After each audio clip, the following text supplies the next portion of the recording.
Welcome to this video tutorial. In order to edit this template, the first thing you will need to do is import a logo file. To do this, you can go inside this empty space over here where it says project. So this will be the project window. Double click inside this empty space. And now you can navigate to your logo destination and double click to import a logo like so. So this is my logo file. Then inside your edit folder, you will have a logo holder composition. Let's double click to access this composition. And in this composition, I will delete the previous logo layer that was here, and I will drop my new logo inside the composition like so. With this logo layer selected, I can press S for scale, and I will rescale this. And I'll just make sure that this logo fits inside the bounds of this composition, so this is really important. Just note that whatever changes you do to your logo here will reflect in the final render. So now if I go inside this render folder and inside the render composition, double click to access this composition.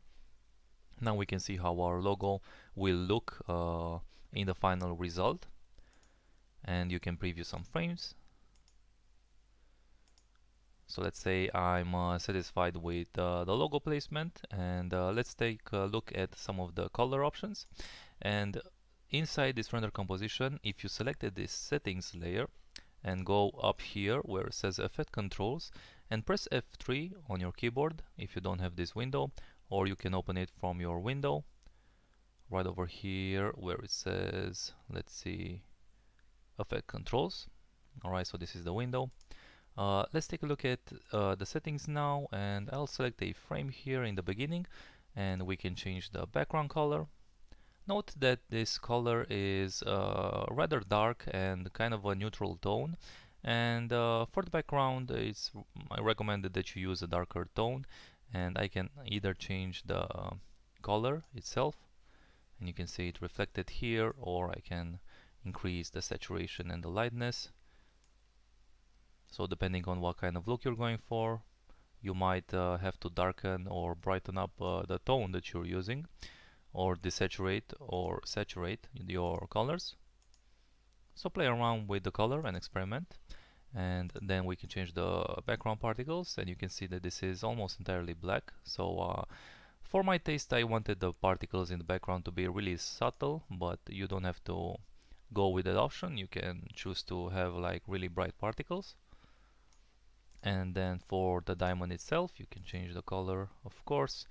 And note that by using different values of this green color that I chose, you get different results. So feel free to experiment, and of course you can combine color. Doesn't all have to be green or one color. And let's see, for the logo, let's choose the right frame here, and this will be the logo options. Alright, so we can change the color for this logo reflection. And then finally we have this flare here, and you can change the color for that as well.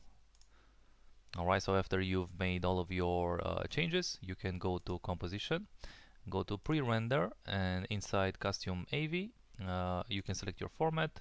Usually H.264 is pretty good. Inside format options, you can increase your bitrate for increasing the quality of the video. And then you can select audio output as well if you want to export the sound effects, so don't forget to check this option. Then you can hit OK, hit render, and you're done. So if you have any questions, feel free to contact me using the contact form on my profile on VideoHive, and I'll get back to you as soon as possible. Thanks for watching.